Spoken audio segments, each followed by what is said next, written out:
Hey guys, this is Sheen, welcome to another video, and today we're gonna talk about 4 mistakes every guitar player makes.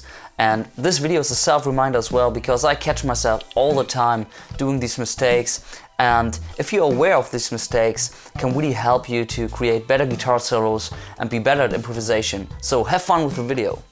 Alright guys, let's talk about the first mistake, which is overthinking.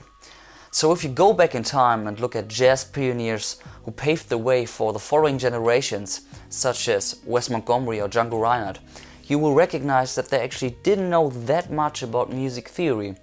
They actually rather played what they had in mind and what they felt in a particular moment. So the same concept applies to amazing songwriters such as the Beatles, who came up with sophisticated chord progressions and compositions just by trying things out and fiddling around. So that doesn't mean that you shouldn't learn theory, it just means you shouldn't think about it all the time, especially when you're improvising. So jazz musicians came up with a really amazing technique to play what you have in mind, which is called scatting. Scatting is a very interesting technique to explore your fretboard, and it's a very great way of practicing as well, because you sing simultaneously with what you're playing. And this is a very great way to develop the skill to actually play what you have in mind, and that should be your end goal.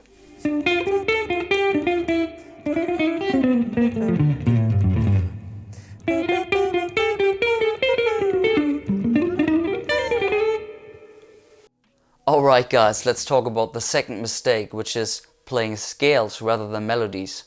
Don't get me wrong, of course it's a very great thing to learn a scale, but it doesn't do you any good to shred the scale up and down the neck.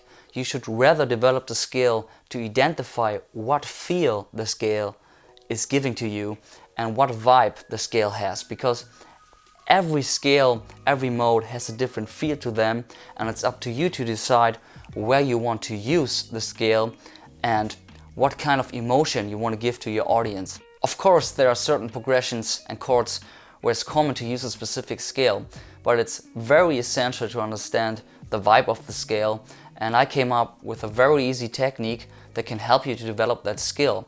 And you actually play an open string on your guitar, the root note, and then you just play the scale very slowly on one string. Let's start with an easy example, the Dorian scale. And for me personally, the Dorian scale kind of gives me that psychedelic hippie vibe.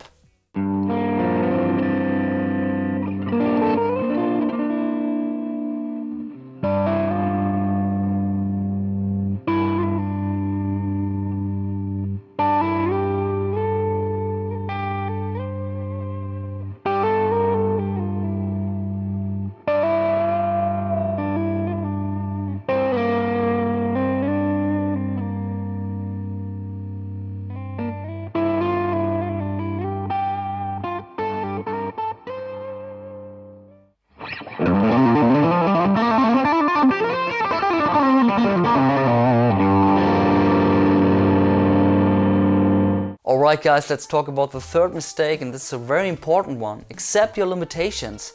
I catch myself all the time doing this mistake. Every guitar player does that, playing beyond your abilities. Don't do that while improvising, especially in front of an audience. You will make mistakes, you will embarrass yourself, so stick to what you can really do. Of course, everybody wants to be as skillful as Isaiah Sharkey or Guthrie Govan, but think about that. There are tons of players out there who play amazing guitar solos by mainly using the pentatonic scale. So if you can get the feel right, if you can get the bends right, you can already play amazing solos with the pentatonic scale. So if you can develop the skill to make the pentatonic scale sound like nobody else, that's already a great accomplishment. Alright guys, now let's finish up with the fourth mistake, and this kind of complements the third one, and it's overplaying.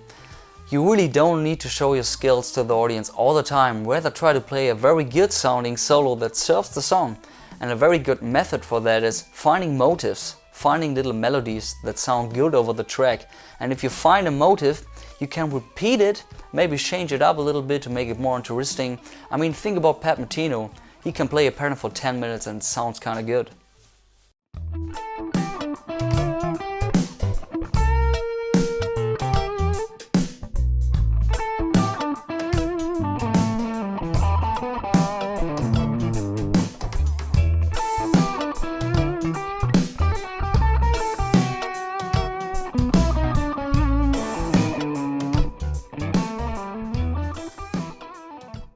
So guys, I really hope you liked this video. Please leave a comment down below, that really supports the channel. And please hit that notification bell to stay up to date on my content.